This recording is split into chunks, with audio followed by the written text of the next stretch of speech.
नमस्कार flavour bye रश्मि channel को मु रश्मि आपण मन को बहुत बहुत स्वागत करूची। आज बनेबा रज उपलक्षे पाचिला आंबर पोड़ पिठा जहा कि आपण को केक रो भी फ्लेवर दबो। देखंतु पूरा जालीदार बनिबो आ बिना जंतुणी रे आमे एटा को प्रस्तुत करिबा।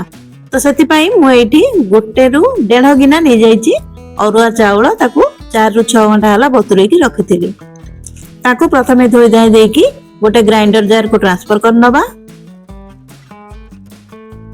तापरे दीटा गुजराती देइची अल्प टिके क्षीर देकी चिकनिया बैटर गोटे प्रस्तुत कर दबा।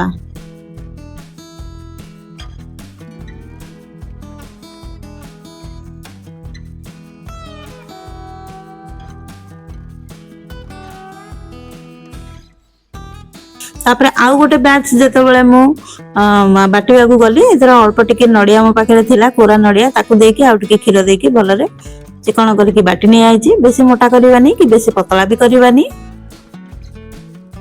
तापरे गोटे बाउल आंब को कोरिकी रखिथिबी ताकू पकई देइची ताकू भलरे मिसई नबा।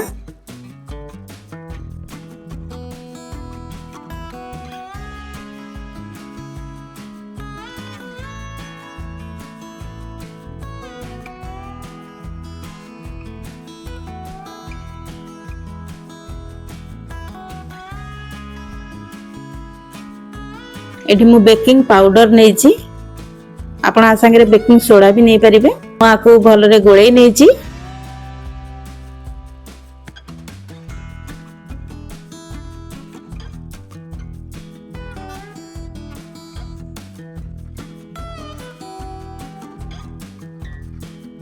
तापरे गोटे चम्मच नै जाईची घी तापरे गोटे केक टिन रे रखि देची अल्प टिके घी ताको भी भलरे रखि नबा। प्रथमे ए जो आमे रखिते आदरे जो घियाटा पकेतिले प्रथमे ताकू मु गोळै नउची।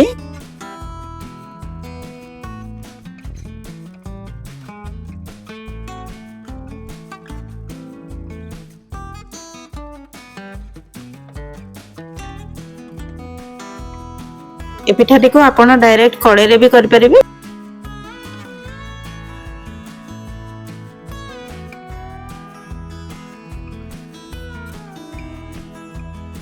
तो मु केक टिन को सब तक ट्रांसफर कर नउची। ओवरफ्लो करिबेनी बेकिंग पाउडर जेहेतु पड़ी टिके बेसी फुलिबो।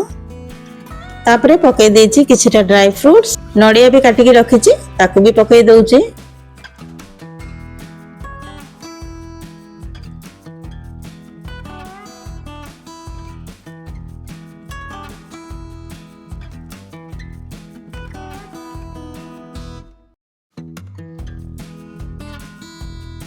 आको टिके टैप करनबा गोटे कड़ाई ऊपरे ताको डायरेक्ट बसे देची।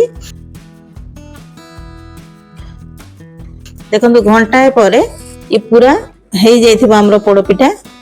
देखंतु पछपटु भी बेसी पोड़ी नथबो किंतु केक रो टेक्सचर पूरा पळे आसीबो। नरम आ स्पंजी हेची देखंतु केते सुंदर देखा जाउची। आपण एम्ति पोड़ पिठा केक भी आको हमें कहि परिबा। तो आको प्रथमे पूरा ठंडा हला परे काटी नबा।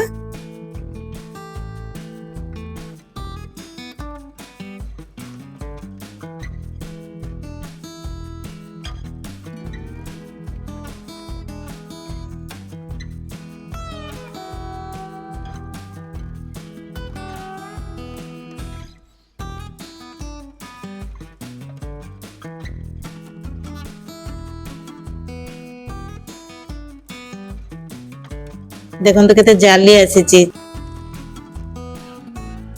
ने बिना चुना रे भी हमें एते बढ़िया करि परिबा आंबो पोड़ पिठा। आपण एमते ट्राई करंतु।